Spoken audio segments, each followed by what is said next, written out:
Hi, good evening. Welcome, welcome, welcome. We are so thrilled to have you on this Zoom event tonight, reintroducing Morris Katz. My name is Kale White. I am the granddaughter of two Holocaust survivors of Reminisce from Radom, Poland, and I am a board member of 3G New York, and I am so honored and thrilled to have you watching our program tonight, and I'm also so honored and thrilled to be on this panel with our illustrious guests. We have Mr. Duvi Honig, who is the founder and CEO of the Orthodox Jewish Chamber of Commerce.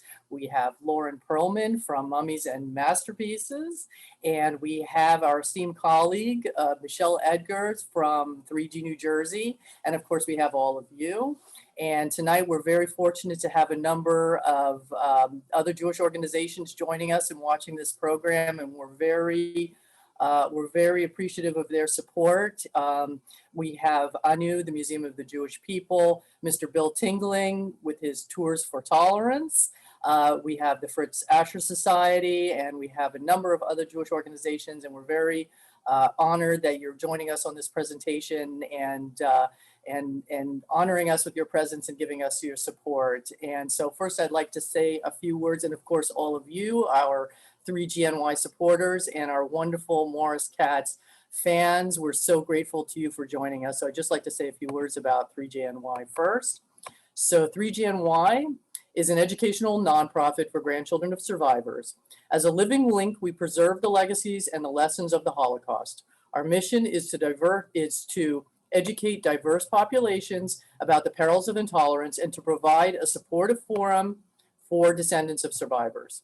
3GNY is most proud of our flagship educational program, We Do, which is short for We Educate. This initiative empowers grandchildren of survivors to learn and compellingly share their families' Holocaust experiences in school classrooms and in community groups. Since We Do started in 2010, we've trained more than 250 speakers, visited 300 classrooms in 90 different schools, and reached more than 30,000 students. 3GNY is volunteer run, and we have so much more to do, and we're making it happen however we can. For more information about how to bring 3GNY speakers to your community or to support our critical work, please visit us at 3gny.org. And with that, I'd like to turn the Zoom over to Michelle Edgars from 3G New Jersey, who'd like to say a few words. Thank you. Hi, my name is Michelle Edgar. I'm happy to represent 3GNJ, the third generation descendants of Holocaust survivors in New Jersey. We are thrilled to be one of the co-sponsors for this incredible event this evening. I invite you all to visit our Facebook page at 3G New Jersey, where you can find out about our exciting programs, both online and in person. The link to our Facebook page is being shared in the chat. Now I'll hand it back over to Kale. Thank you so much, Michelle. And right now it's my honor to introduce Mr. Duvi Honig, who is the founder of the Morris Katz Foundation. And he has made it his mission to reintroduce and reacquaint the public with the legacy and the life and the work of Morris Katz. So Duvi, welcome. It's a pleasure to have you on. Sorry, that's the meme of the year is please unmute. Oh, hi, okay, Duvi, welcome. Thank you. Thank you, Kale. Thank you, Lauren. Thank you, Michelle. It's an honor to work with all you. This is like weeks and weeks, not months, in behind the scenes works and outlines and gathering information to share with all these, all the people who want to learn more about Morris Katz, and of course, really sharing Morris's message, what's key. As you all know, Morris Katz was, as you see the background behind me, the presidential collection. Most of the people who did collect his instant art went to his shows and knew him as an entertainer, didn't know that he was a true artist, and he was out of 500 artists, he was one chosen in 1965 to paint the portrait of the Pope, with over 3 million lithograms that's sold, like postcards and pictures, collected throughout the world, as well as the president collection. What, if you Google it, and we'll see soon, Lauren will show us, is how it's a collector's item all over the world for over 50, 60 years plus, people are collecting the postcards of his private collection as true art. And Morris used to always say publicly that when he spoke, he says people think of him as the Shmirach artist. He's in the paper in the New York Times. If you Google these things, as the toilet paper artist. And he dealt with it. He says, that's I want to bring smiles to people's faces. I want to make art accessible for everyone, for the middle class people or the lower class people can't afford it. And he invented instant art, what made him world famous, brought him into the Guinness, being the quickest artist. He beat the title from Picasso. He inspired the Guinness when it moved from when they opened up the United States from London. Morris was the inspiration to gather new talent. And if you look at the obituary from the person who brought the Guinness World Records to the United States, how it's written that Morris Katz, who was such a celebrity, was one of the people who always closed him in his office. So today we have people trying to get into the Guinness, and it's a change and recognizing talent. But Morris is a force behind this, helping the Guinness establish itself here to the extent that the person who brought the Guinness to the United States of America wrote a book on Morris called Quick Paint Paint Class. And it's just amazing how to see a Holocaust survivor who contributed so much to our art, to our art and culture world, and of course the drive of leadership and achieving goals, and belittle himself, as Morris has said publicly, said many times, is that I'm the only artist in the world who's such a international artist, but at the same time would cheapen myself in a way to be able to bring smiles and give people smiles to people's faces and give people the opportunity to own a real piece of art. We didn't have the Chinese manufacturing 50, 60, 70 years ago. And Morris, now we can buy a piece of art or a copy, or it's much cheaper in printing in those days. As we'll show soon, even when Morris printed his postcards, we have a document showing $28,000 to print a few thousand postcards. So printing his pictures and postcards were expensive, and people who wanted to own art, a real piece of art, really, he was the only way to be able to help people enjoy art. So Morris contributed to the world of art, changed the world of art. Morris's message of his real art and his being so humble, of just like belittling himself, bring smiles to people's faces as an entertainer, and creating instant art and being in the Guinness twice for the most prolific artist and also the quickest artist.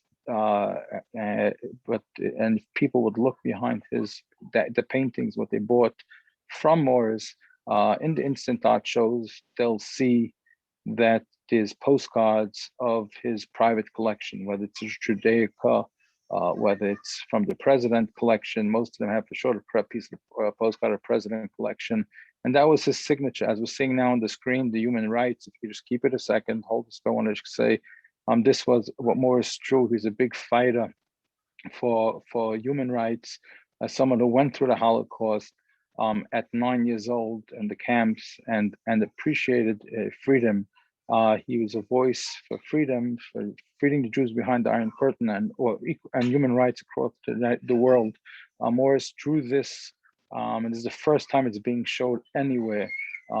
This is what Morris submitted in 1953 to the UN to make a postage. They made a stamp, annual stamp, and he drew this up to be able to submit it, that they should make this as the stamp in the UN for human rights.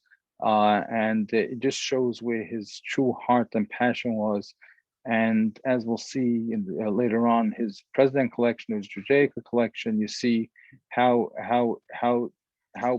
powerful the emotional, the way you connect emotionally to the painting is seeing that the dark behind the actual action, if it's lighting the menorah, if it's lighting the Shabbos candles, or it's studying Torah, you can feel the depth. You see the black behind what they're doing, plus you see the Iron Curtain or people doing it. in Europe and really sacrificing themselves. So you see from Morris's art a lot of emotions, a lot of sacrifice, a lot of statement. This what we're seeing right now is Morris Katz when he entertained throughout the world. He was invited to the White House, and he left. He must have left a bottle of paint, so they mailed it back to him. He performed in Buckingham Palace. He performed for the Queen. He performed all over the world, all the TV stations, Joe Franklin shows, David Letterman, and all these. They all started with Morris Katz bringing them crowds to their shows, where all people are really enjoying these shows today. And so many TVs, as we'll see, national, international. Morris is an icon. I did speak to Eric Adams today, and it was short notice. He had a fundraiser today, but he was very passionate, as you know, as the front runner for mayor for the New York City, to share his passion about a New York City iconic artist who really made into the Guinness, and of course, was a Holocaust survivor, using his and is someone who really made a positive message for New York City, and drew so much tourism and so much attraction to people who came from all over the world to enjoy and watch Morris. Now, going back to the President collection, it's the most fascinating message in the world. This picture over here is Morris he was with this is presenting to Mayor Bloomberg, the Jerusalem painting that he made for him. Morris always showed appreciation to leaders. You have Giuliani, you have him presenting, he made a painting of the Supreme Court justices that hung in the Supreme Court in New York City. Is always showing appreciation to leadership, to new leadership established after the Holocaust, freedom in America, and he really, his art and his passion of connecting with these people and showing appreciation is second to none, but such an important message for all of us to learn today and to share with the next generation. Morris used to say that this piece of art is in 2009, the year before Morris's passing, sudden passing, we undertook to make a canvas collection because Morris used to paint on board always, and it was cheaper. So I told Morris, let's do it on canvas. And Morris said, no, canvas is too expensive. I don't like to paint on canvas. And I said, don't worry, Morris, I'm getting the canvas, we'll paint the canvas. And we got a good deal, and he was so excited. And when he painted, his iconic pictures for this specific canvas collection, and it was Jerusalem, whether it was Venice, and different pictures, and then he did his rose quickly, his rose vase, and he was 3/4 finished, and he realized he was so quick, he realized he forgot to take off the plastic from the canvas, as you can show the second picture. And Morris turns to me and says, Dovi, I forgot to take off the plastic. So I told him, Morris, don't worry.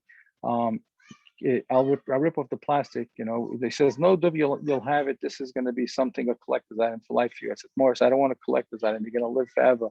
I want this, we want to have, a nice piece on canvas. He says, no, I don't let you take it off.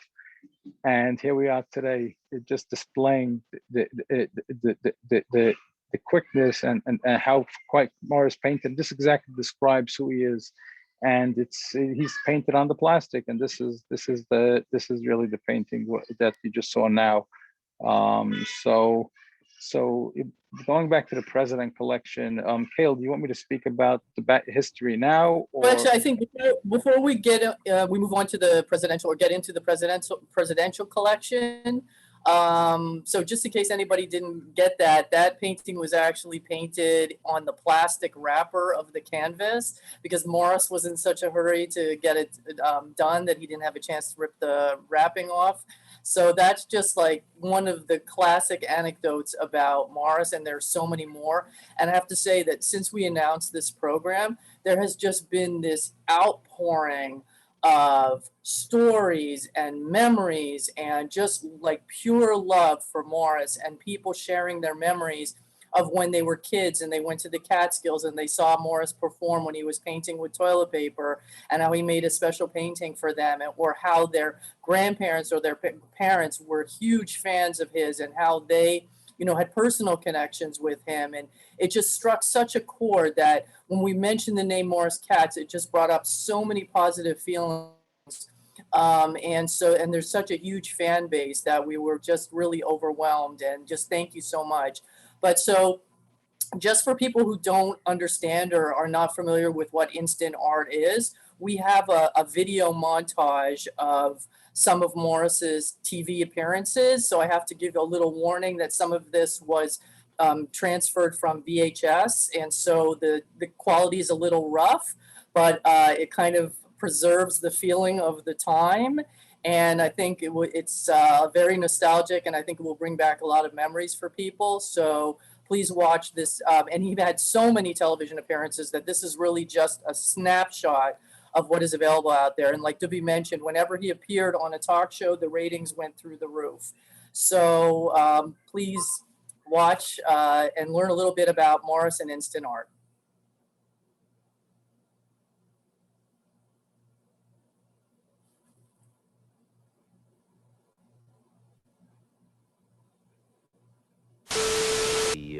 The audio cassette boom, but right now the boom is on the man who gets us the high ratings, and he hits a, what's the word when you go in the basket? It's dunk it.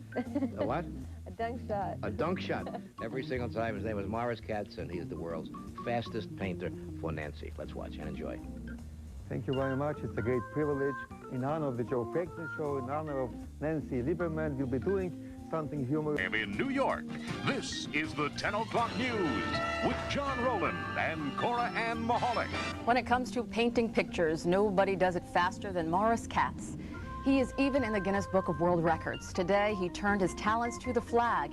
He painted the flag on an 8-by-4-foot canvas, and it only took him about 12 minutes. He even painted 180,000 paintings, international. 180,000? Yes, I use about 2 or 3 or 4 tons of oil paint a year. What's the average price then? The average like $100, $500. Depends how much detail, like the Central Park I did, you know, before you saw me do it. This took about 12 minutes or so, and it's more of about $500, such a piece. Shaky. Well, what do you think of it then? It's great. I'll give you $1 for it. Ah, I expected more.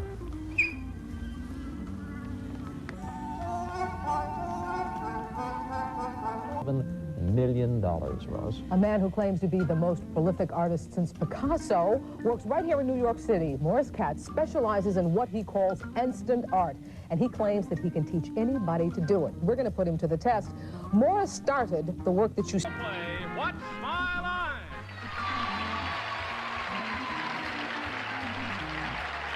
And now, let's meet this week's What's My Line panel. First, that talented star of television, supper clubs, radio, records, and the straw hat circuit, Soupy Sales. I'm going to give it to you. He paints original oil paintings. Oh, just painting.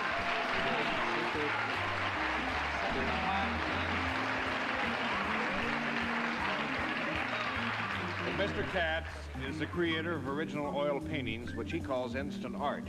And I understand you've painted about 18,000. Yes, more than 18,000 paintings in my lifetime. In your lifetime? Yes. Is that some sort of record, you think? I don't know. I hope so. Well, may we see one of them? Yes, sure, of course. All right. Johnny, you have one? There we go. Thank you, John.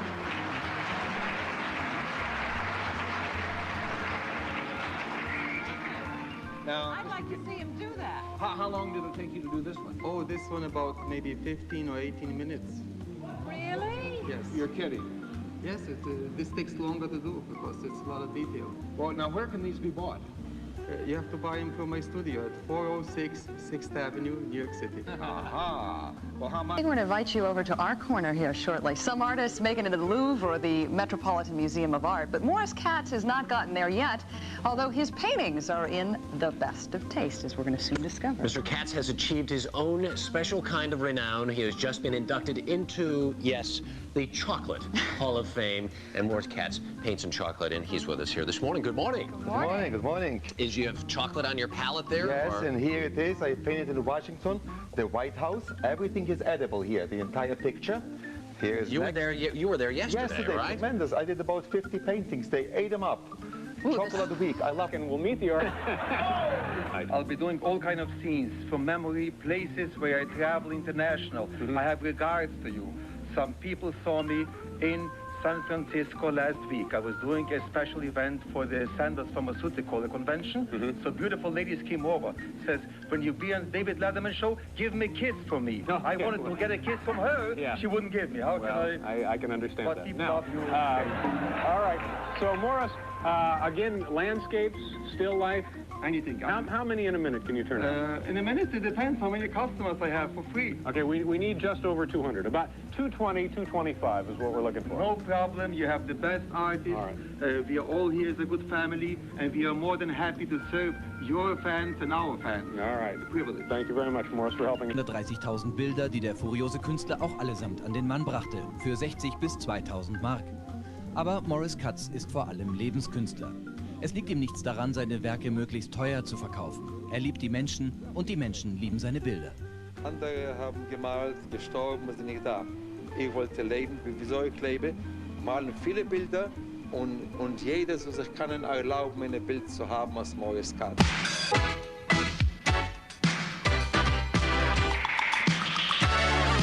New York City.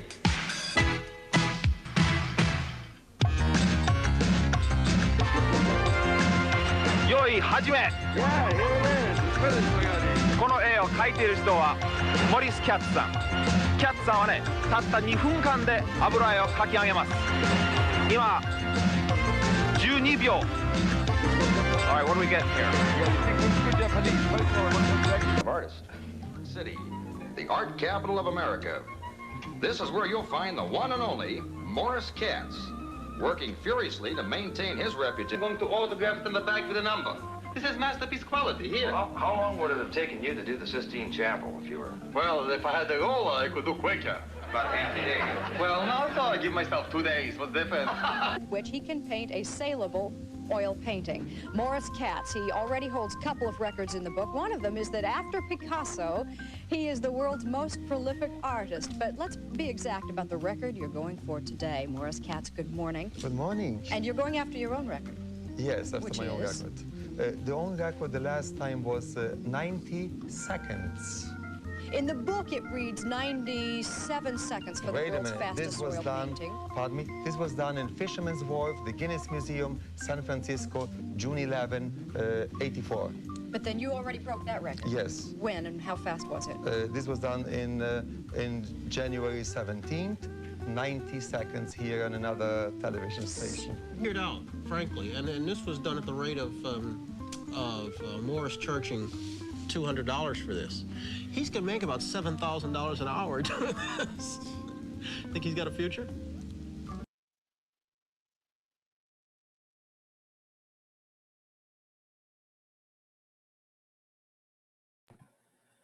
So that was fantastic. And Duv, if you'd like to speak to that, it was like a who's who of all of the top television hosts, and he really made the program.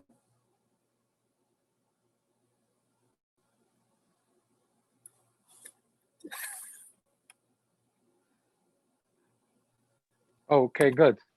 Thank you. Okay, Caleb, so what were you asking? What you would want me to speak about? Speak to that. So where did Morris come from and what was his story? I mean, he came as a survivor, as a refugee to the United States, but what was his life like? What did he suffer through during the war? So Morris was 9 years old by the Holocaust. Believe it or not, he was a child. It's a miracle how he survived. And literally, like the Nazis were shooting, and they lined them up to shoot him, and they were going to shoot. They were going to kill him, and then they saw an old man walk by, and they said, "Oh, look at that old man crawling! Ha ha ha! Let's try to shoot him." And they started aiming to shoot him, and while they did that, Morris just picked up both his feet and ran as fast as he could and saved his life.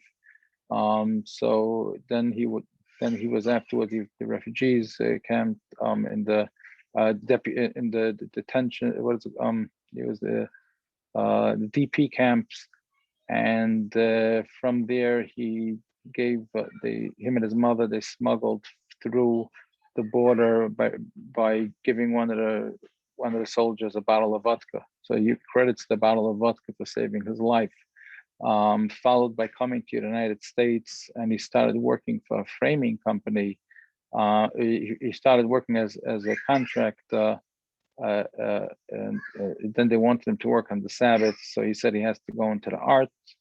And then from the art, he worked in a framing company trying to sell frames for them, and he brought their business up to from a few thousand to a few $1,000,000 of sales a year, because he used to do his instant art shmiros to make it a little more attractive, those frames. And from there, he went on to settle over here in the United States and grow. He went to school over here to perfect his art. Spent 8 years learning how to be a portrait artist throughout. He got certified in Europe.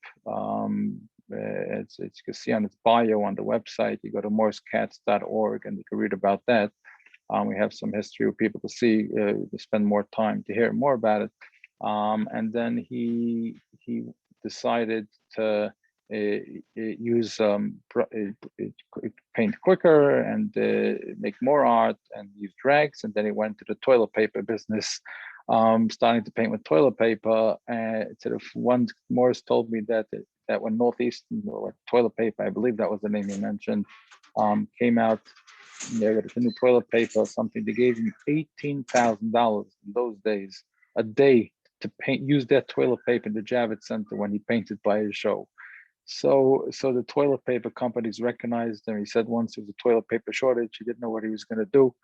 But then he became known as the famous the art toilet paper and the quick art and all these shows. And he beat the show we saw before said Picasso was the most prolific. He was second. He beat that and he made it into the Guinness for beating Picasso and being the most prolific artist in the world, and also being the quickest artist in the world. And at the same time, he was a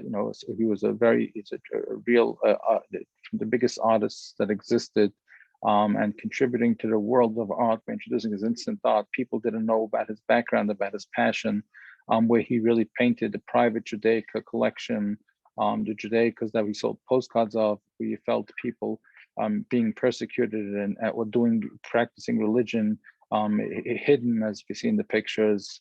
And that's where his heart was when he wasn't entertaining. He went home and he painted these magnificent pieces of art. He also was a forefront fighter for freedom, for freedom of religion, for freedom, and not just for Jews, but for in general, as you saw what he did for the UN, for the human rights. And that was his passion. When you look at his private collection, and that led into when President Kennedy was assassinated, Morris put down his palette and took out a brush and spent time painting the portrait of President Kennedy. That was a big hit, as you can see. The newspapers, the Forward, the New Yorkers, and many newspapers and museums and throughout New York, they were displaying it. And he was offered $50,000 for his Kennedy picture, and he said, "This is not for sale. This picture is something that means everything to me. It means my freedom. It means what this great country did for me." And it wasn't an option. As you can see later, you'll see that picture is literally even water the damage, because he kept it so dear to him. This wasn't an option to sell that. And when he saw the response from the grieving nation for applauding the Kennedy and how dear it was to three people in America after Kennedy was assassinated. As I mentioned, Morris took Kennedy's assassination as an attack on democracy, attack on freedom, attack on his freedom, and felt of the obligation as a Holocaust survivor and someone who got a second chance of life to live in the United States, to show his appreciation and demonstrate it to our great country and to the next generation, what's today, what we're sharing. And he writes up about it and says, we don't appreciate our freedom. As you'll see, one of the articles, and we'll show here, but we have it showing how he said that people asked him how come he's not eating and he's painting across the clock at certain hours, and he said it's a privilege to decide to work freely, and that and it's such an inspiration. And in America, I see that the generation doesn't appreciate what it means to be able to work freely. And from there, he undertook to spend 6 years of his life, and let's say again, 6 years of his life, 200 hours of average painting of a United States president with such detail, just to express himself of appreciation. Now, if you know Morris, instant art, and he was restless, just imagine like with ADD like that, and such a brilliant artist like that, you know, how much concentration on how much it took from him. And this is his message to the next generation. Our presidents, our leaders, and this is the only collection in the world that has the flags in each one, that has the amount of stars in each flag based on the colonies that each president had his flag at that time. And of course, I'm unaware of any other collections of any other artists who painted all the presidents, but definitely with the flags and with the stars. And to see someone who spent such years, 6 years plus of his life, to paint the presidents, saying this is our message to the next generation, this is my appreciation, and downplaying it. People saw as instant art, as I tell people now, when they hear about us reintroducing him, they say, oh, I have a painting from him. And I say, go take it off the wall and look in the back of the painting and see what postcards you see, and say, wow, it's amazing. I didn't know. I see his president collection postcard. I see his Judaica postcard. I see his there's a few other private collection divisions what we could talk about, but those are the ones where his emotions and he displayed. So today we're all gathering today in his memory. Independence Day weekend was just now. I'm just celebrating it now this week, and really remembering what we have over here in the great country in the United States of America. Myself, all 4 grandparents through the Holocaust. I grew up, grandmother screaming in the middle of the night, asking me to come into her bed to cuddle with me because she was terrified. She was in Auschwitz with the numbers. All my grandparents, my father's brother and sister, were murdered cold-bloodedly in front of my grandfather's eyes. My other 2 grandparents, the families, everyone, I grew up living and breathing it. And it's just mind-boggling how today's generation, it sounds so distant. It almost sounds like George Washington sounded to us when we were school. So by really using Morris's presidential collection of art, I feel, and I believe we all feel, it brings so much closer to everyone, because it's a much lighter way of fighting Holocaust denial, through using art, with universal language, bringing love of patriotism through art. Because when you see the detail and the work and the art in the president collection, you realize that this was painted by a world famous artist, the Guinness, and someone who contributed to the art world in creating instant art, all these things, and someone who suffered so much because of the Holocaust. That was his inspiration to paint these paintings. So if we share this in schools, and even though, you know, my vision is every school, every public school should have this hanging, because when children walk in, they see, wow, these are the presidents who painted it, a Holocaust survivor. Why did he paint it? Because appreciation for the United States of America saved them. Wow. Automatically their mind registers that the Holocaust did happen, and there was a lot of pain in there that inspired him to paint this. And at the same time, it indirectly inspires the importance of gratitude and appreciation that we all should have for a country who took us in. Unfortunately, today we're seeing even the Mexican borders, you see them throwing firebombs of things before they come into America and pushing. It is something I can't relate to as a Holocaust survivor's child, who my grandparents would bend down and pick up trash from the floor, saying, I owe America, you know, so much gratitude. I'm not going to let the streets be dirty. That's how we were brought up feeling. And I feel that the message of appreciation, of patriotism, of Holocaust, the fighting Holocaust denial, awareness, and of course, the legacy of the great artist's message, what he wanted to share, it's the right time to bring it out to the next generation to connect with it. Thank you so much, Dovi. That was very meaningful and very moving. And so, Lauren, that sets the stage for you. Dovi gave us a little bit of background about the presidential collection. Can you please speak to that and the inspiration behind it? Yes, absolutely. First of all, thank you. Thank you for having me. I'm Lauren Perlman, founder and director of Mummies and Masterpieces. And what we do is we enhance learning for children and adults through worldwide museum collections. For 27 years, we've worked with Jewish schools, Jewish and secular schools, synagogues, libraries, senior centers, through worldwide museums. And I'm very, very honored to be here today to reintroduce Morris Katz to everybody. And like to be said, Morris Katz started his presidential collection with on the day that JFK was shot. He first created an inspirational painting, and then after that, created the first painting with the flag behind it, which was the first one in the whole collection. And he painted George Washington all the way through George Bush. And Morris Katz was the first and only artist to paint every president, and also to paint each president with a flag behind him that reflected the colonies or the states that he presided over at that time.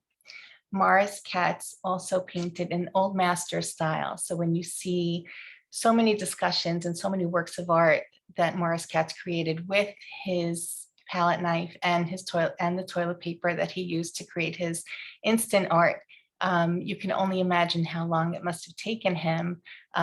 They approximate over 200 hours each portrait for him to create 6 years to create the entire collection. So he really took a lot of time to create these portraits because they were so important to him. And like Davi said, they really, it was his way of expressing his appreciation for the freedom that these leaders of our country offered him when he came here to this country, fleeing from the horrors of the Holocaust. And as Davi also said, he kept these portraits in his collection, in his private collection, his whole life. He could not possibly put a price on the importance of these works of art. And so even though he sold so many hundreds of thousands of other paintings that he created so quickly, these were so important to him, and he kept them in his collection. And the Orthodox Jewish Chamber and the Morris Katz Foundation have made this collection possible for the public to see now on display on their website. And so with that being said, I'd like to share my screen. Okay. Okay, and start our slideshow. So this is the portrait that it all started with. Actually, this is the portrait that it all started with. Morris Katz created an inspirational portrait of John F. Kennedy on the day that he was shot. And he kept all of the portraits in his own collection. And like Davi said, this portrait actually ended up becoming waterlogged. It's a little bit hard to tell from this image, but you could see the white specks throughout the work of art. So it stayed in his collection, but it became waterlogged. And that was the inspiration for this painting, which was the very first presidential collection painting that he created. And you can see John F. Kennedy is here, and in the back is the flag with the correct number of stars that represented the states in the country. And this was an article that spoke about the event that occurred with the shooting and the assassination of John F. Kennedy. And Morris Katz knew that he needed to unite the country. He saw the grief, he felt the grief, and he decided that his reaction would be uniting the country through art, using a positive experience, being a positive role model, and taking a very sad time in the country's history to create works of art and face this in a productive way. And so he created his presidential portraits. And this is a picture from a time that he was on television, and he was discussing his instant art, but then he started talking about his presidential portraits. And the woman who's holding one of the portraits on the left side actually grew up with Morris Katz. She grew up in the Catskills. Her family owned one of the hotels there. And she actually mentioned on the show that she never knew that he could create any kinds of works of art that were not created with toilet paper and a palette knife. And so he was very, very proud of his collection. This is a photograph of the outside of his studio. And as you can see on the bottom, the presidential portraits are displayed underneath. And again, he kept them all in his possession because he could not possibly imagine putting a price on his freedom and on the men who represented the freedom that they offered him. When Morris Katz sold an instant art painting, he included on the back, he attached on the back an image of the presidential collection. Sometimes it was an image of all the presidents, and sometimes it was just one president. And here's an example, a picture of the presidential collection on the back of an instant art canvas. And here's another example of some of the presidential portrait postcards that he had. Herbert Hoover. And if you do a quick and easy Google search, you could find online, and you can see online that people are still trading and selling and buying Morris Katz presidential portrait postcards. For example, here on eBay, just last night, I was able to find this collection for $399. And this is a portrait of Ronald Reagan. And one interesting story that happened with the Ronald Reagan portrait and also the portrait of the Pope, which I know that Debbie spoke about before, both of those works of art were stolen from his collection.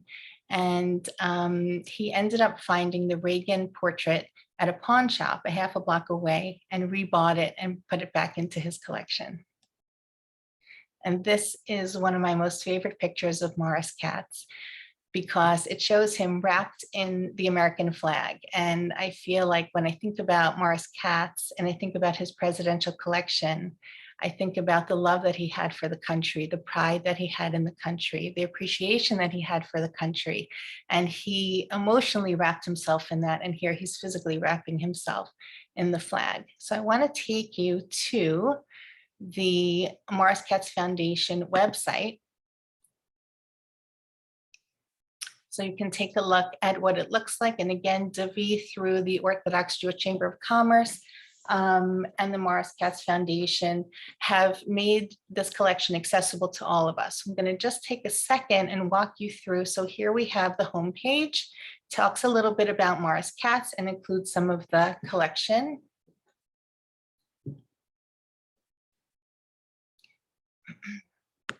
And then the next tab shows you a little bit about Morris.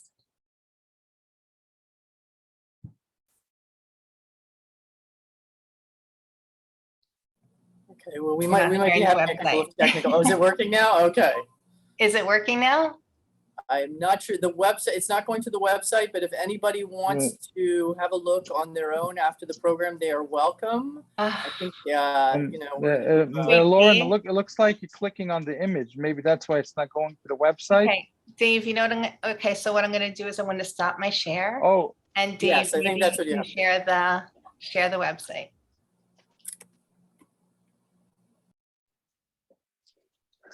Gotta love technology.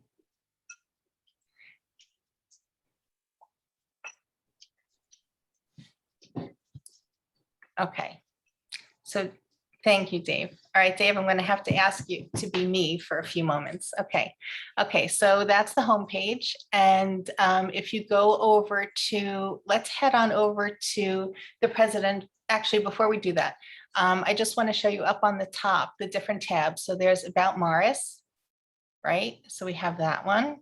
And it does talk a little bit about Morris's life and a little bit about the collection. We're going to skip over the presidential gallery just for a moment. And thank you. And then the About Presidential Collection. You can click on that just for a second. Okay, and we can scroll down. You see the picture, and you can see the picture of the outside of his gallery and the presidential postcards. Scrolling down, down, down. Okay, great.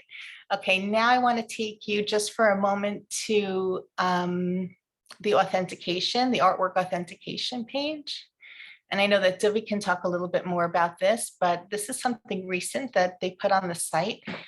For those of you, and I see so many messages in the chat about, and so many stories that we've been hearing about people that have Morris Katz works of art and Morris Katz paintings. So the Morris Katz Foundation and the Orthodox Jewish Chamber of Commerce will authenticate your art for you. And I know Debbie can answer some questions about that. And the last tab says inquiry. And that is if you'd like to get a copy of the Morris Katz catalog. Okay, now let's go back to Presidential Gallery. Dave, thank you so much. Okay, so I just wanted to show you a couple of examples here. Let's look at the first one of George Washington. And if you, right, thank you. So what I wanted to show you here is you can see that with George Washington, you can see behind him, right, the flag that's on a stick. And we have the 13 stripes and the 13 stars.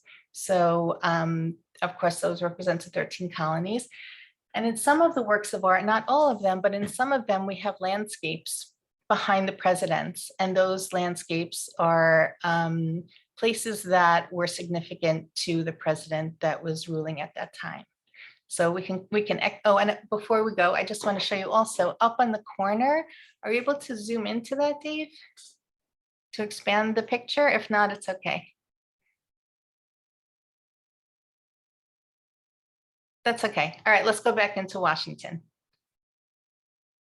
Thank you.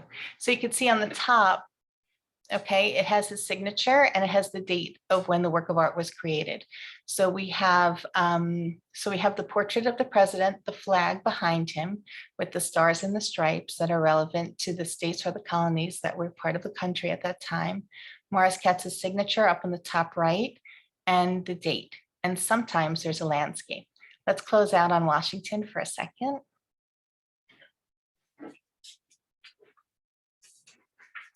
Okay, let's scroll down to Kennedy. I'm going to test you on the presidents now, Dave. There you go.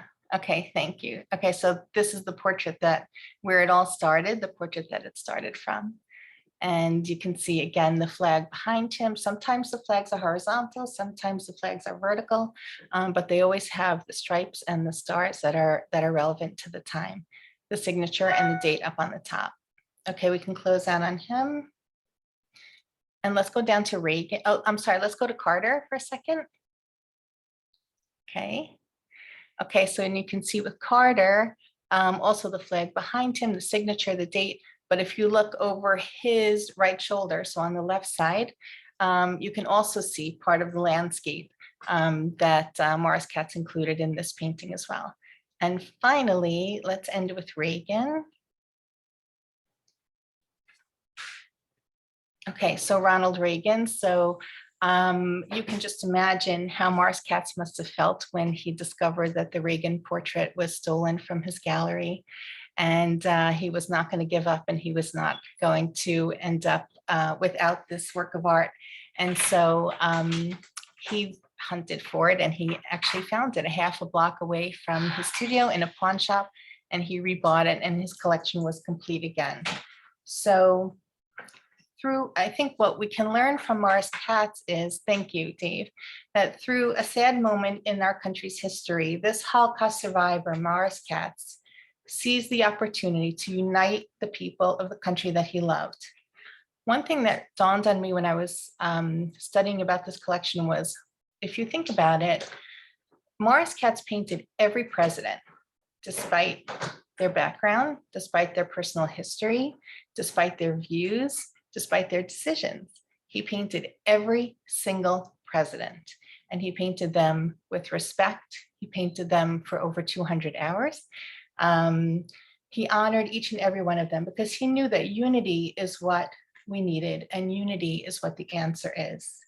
His message of pride and gratitude for the freedom that America gave him shines through the beautiful and elaborate work that he put into the creation of the presidential portrait collection. Thank you.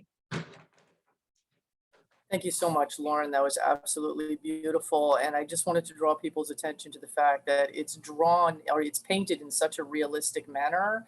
I believe he was following a particular school of art. It was the old master style. Yes, yes, absolutely. It was the old master style. And most people, when they hear about Morris Katz, they imagine, his instant art, his quick art, his art that was painted with a palette knife and toilet paper or tissue paper. But really, yes, with these portraits, he created them in the old master style, which was so important because he really felt that he wanted to put a lot of time into it. He did not use a palette knife for these works of art. He used brushes and he painted them very carefully and over a very long period of time, and which just shows how important it was to him to portray all of the leaders of the country that he loved so much. It's remarkable, the difference between these paintings and his instant art. I think you mentioned that he spent 200 hours on average on each of these portraits. What a huge difference between this and the instant art. And it must have been a very difficult struggle for him.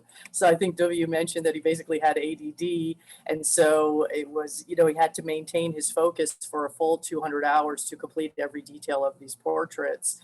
And I just also wanted to mention again that you have an authentication program available if you click on the link through the website. And this applies, I just want to clarify that this applies to all of his artwork. So if someone has a Morris Katz piece, they can apply and verify its authenticity through this this program. Correct. The authentication page is made for us to learn more about the art, where it's from, when they received it, a little history about it, authenticated, because since there's so many pieces from Morris, once it's authenticated, it has a much bigger face value for the collector, for themselves, and in the future, if they want to sell it, because there's a certification from the foundation, the Morris Katz Foundation, gives it that credibility and prestige and stand out. Of course, like the more unique, different collect pieces, we find different things. We're going to give a description to be able to help enhance, the art for the collector and for the future value of the art. That's fantastic. And so also I would like to take a few questions and comments, and I just wanted to let people know we might go a few minutes over. Don't worry, this program is being recorded. So in case you have to leave at 8 o'clock, we can always send you the link afterwards in case there were some parts that you didn't want to miss. I just wanted to mention some of the wonderful comments that we've gotten from some of the viewers. And I'll just go a little bit backwards here. So there is one from a lady called Renee Zilberman, and she said that Morris was my mother's cousin by marriage. He came to visit us in Chicago. He painted huge, beautiful European street scenes for my parents early in his career. These clips capture his frenetic personality perfectly, and we had all the postcards. Where did I put them? It's very sweet. It's very nice. And from a lady named Ellen Ziroff, who says, thank you to all who are making sure that Morris Katz's magnificent, inspirational life and patriotism remain for this and future generations. I'm watching this with tears of memory, bittersweet emotions for what he and millions of other Jews experienced, for what was in the US and what distortions in our times are being perpetrated. We have gratitude that this video has been made and is only the beginning of the widest possible remembrance. I myself remember him fondly and have some of his postcards. I will share the link to this presentation and again to make sure people see it. Thank you. Thank you so much, Ellen. That really means a lot to us. And so I wanted to get to our questions. We have so many questions, but I will get to some of them right now. So Duvi, did Morris ever visit Israel? And if he did, how did that affect him? Absolutely. Morris had a studio in Israel. Matter of fact, he has a studio in Rehov Agassi, I believe it was, next to Machne Yehuda for years and years.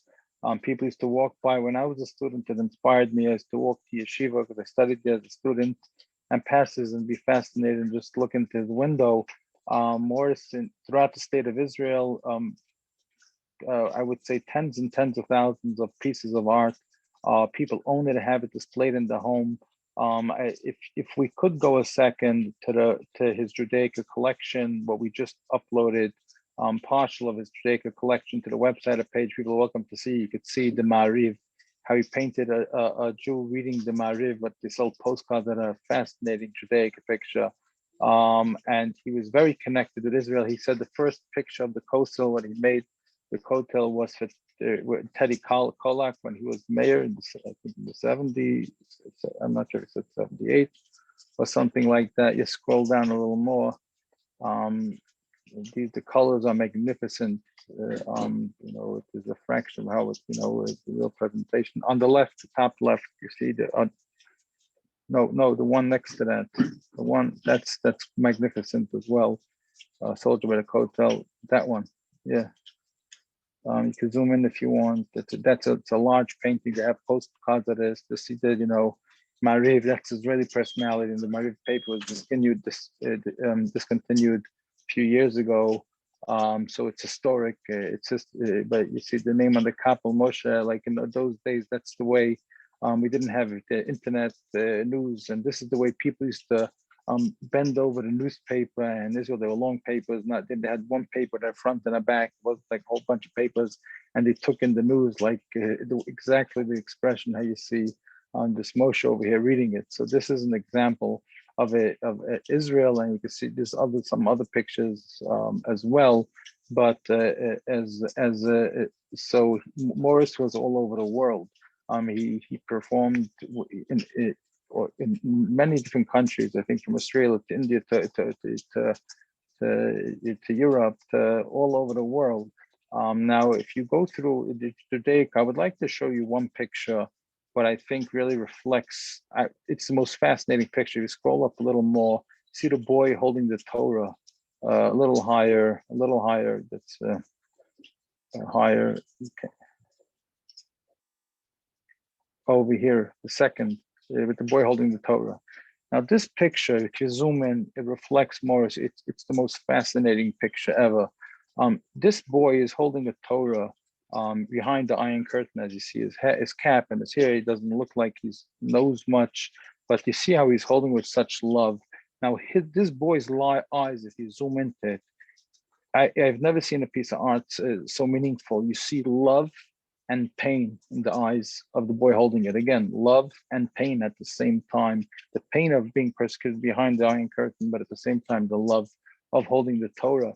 And Nochi Hashem D'Aliyah, the 10 commandments on the Torah. If you zoom in close, I don't know if you can see from over here, from the, maybe you see on the website, you can see the picture yourself, or eventually we'll discuss doing a real exhibit, but it's literally three-dimensional. The colors, the depth, it's outstanding, the meaning of the eyes and of the Torah.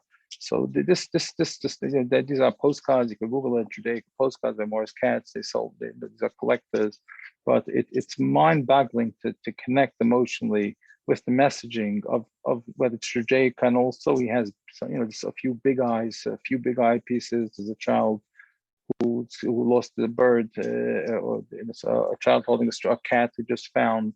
There are some pictures, but everything connects to Morris. What he's giving over is emotions of filling a loss, finding, connecting with someone's deep emotions.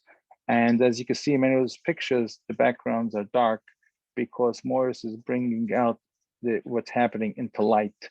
And leaving behind the darkness. So by if you go back, because people see it on their own, but you can see that studying the Torah, together with their partners, whether it's the adults or the children, the dark background, like in the shtetl, or when you weren't allowed to practice religion, and that's where his heart was. And Morris always said that the most passionate art, what he's so passionate about, is the art that influences the next generation. And he always more said, and I think we have the clip even, I don't know if you showed it, but people are welcome to Google Morris Katz videos. We put it or uploaded it. And Morris said that my art make people better people. And I'll repeat it. Morris said, my art makes people better people. And it's true, because the story behind him, why he painted like that, or what he painted, was only to be able to make a difference and give people what they couldn't have otherwise, and someone coming through the camps and coming from the Holocaust who didn't have and couldn't have had anything, freedom of work, freedom of speech, freedom of expression, owning a piece of art, and he just wanted to give and give, and he gave to the world of art. He gave us the Guinness World Records, building it up over here and excelling in it and bringing others in. He brought us instant art that's taught all over the world today. That was unheard of. He created that. He made it accessible for people to own art. He brought smiles to people's faces. He went on to TV shows, not over 900 TV shows. He helped build up our TV network, whether it was David Letterman, whether it was Joe Franklin, whether it was Jay Leno. All the shows we know, they brought Morris on. And as you heard Franklin say, this is the guy who brings our rankings up. So someone to come out of the camps and at such a young age and to make it into the Guinness, I believe he's probably the only Holocaust survivor made it into the Guinness, and inspire others to be able to get into the Guinness, to shoot for higher, to shoot to make the world a better world, and make a difference to the world. That's what the Guinness is about. And of course, to use his art to show appreciation to the United States of America and our great country. I couldn't think of any better message to be proud to share for Morris. And really, I urge everyone here to help share Morris's memory with their children and the next generation, because whoever you speak to has so much to say, and only praise and warm, emotional feelings, how Morris made everyone feel special. And I applaud him for that. I can't tell you how much it means to me to be able to get up here today and set up the foundation and be able to introduce his art and introduce the part of him that was so hidden, and what people are unaware of, and the true artist and the true superhero of the message behind him, and how he belittled himself publicly with people not knowing how big he was, just to bring smiles to people's faces. Yes, and actually we had some wonderful questions from a viewer named Joseph Flashner, and so he wanted to know, is there a permanent collection of these pieces in a museum somewhere? And this actually speaks to an effort that we are hoping to undertake and to gather some of this momentum to move these projects forward in terms of getting his portraits into the National Portrait Gallery. So Duvi, are you aware of any museum where there's a large show or a large cluster of his work available for people to see? So if you go to our website and you read about Morris, you could see that his pieces of art were, I think, went over 1,000 museums throughout the world. His instant art, as you showed us a slide earlier of how he was invited to perform in Paris, and they had it as exhibit in Paris in the big museum of his work of arts. The Smithsonian had his art. The challenge right now is that we want people to remember about this great artist, and we want to, not just as a living artist to show wow instant art, but we want to share his message of his private collection, what was never shared with the public before, his history, his background, the meaning behind the painting. I mean, to have someone get up and say, President Kennedy was assassinated, and this is an attack on our democracy, on my freedom, and I want to be the one to make a difference for the next generation, to show my appreciation as a Holocaust survivor, to appreciate this great country, and spend 6 years plus to paint the presidents, is a statement that was never really highlighted before. I know people who are so big. I invited, a close friend of mine, Mark Wolf, the head of the Jewish Federation, to speak opening remarks, because he is a very fond of Morris and remembers him painting in the hotels with his mothers, and he loved him. And he was unaware of the president collection. He said, I never saw this. I never knew this part of Morris. And these are people who are, so many people who are so fond of Morris and thought they knew him. They were so close to him, and they went to his shows, many of them, and collected so many pieces of his art, but totally unaware of the real Morris. And that's mind-boggling for an artist so big, with such a big message, to be swallowed. So this is someone who contributed to the world of art, spent 70 years plus of his life giving to the art world, creating art and culture to make a difference, giving messaging that we have incorporated to share with our next generation, as what 3G New York stands for. As Lauren Mummies, it might stand for, Lauren Perlman's company stands for, is always to educate and really give back. Now, I'm a witness, and we're all witnesses of people who go around buying art and saying, oh, let me buy this artist. He might be a somebody someday. Morris Katz is the only retroactively artist who's like that, meaning to say that he is a somebody, and he is a big somebody. And people have his art now, and they should understand to appreciate the value, and of course, just to be proud to own a piece of art from an artist who put his heart and soul and stood for only good and making better people. I would really hope that, our one of our goals in reintroducing Morris Katz in this program is really to bring him back into public visibility. And so, as I mentioned before, I know Lauren is thinking of working, or maybe I didn't mention it, on a traveling exhibit so that his presidential portraits can be made accessible to the public, maybe shown to students in schools, getting his portraits into the National Portrait Gallery. One of the viewers had an interesting suggestion of maybe approaching the National Mint and having them issue a series of stamps with these portraits on it, because I mean, to my knowledge, there's no other artist in America who has ever created this comprehensive collection of portraits of all of the U.S. presidents. And it's a remarkable one and his talent is so under-recognized that really we need to make people aware of this. So if you are a big fan and a supporter of Morris Katz's, we'd love to hear from you, and hopefully we can take that support and use it to get these initiatives accomplished. So please let us know. You can contact the Morris Katz Foundation.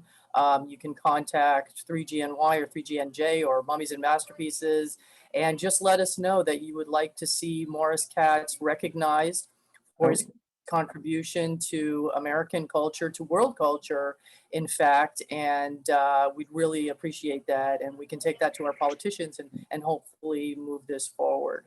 So I would just like to wrap up this program and say thank you to all of our panelists. Kayla, I would like to just add one thing to what you're saying. The state of New Jersey Department of Education, DOE, Department of Education, the state of New Jersey, just created a survivors page, and you go to the Department of Education, New Jersey, Holocaust survivors, and Morris Katz is their first story. It's whoever hears it, from politicians, from state, from government, it's a blown away no-brainer message that it's giving back to the next generation, and remember through the pain driven by the pain of the Holocaust, and at the same time someone who contributed so much to the world.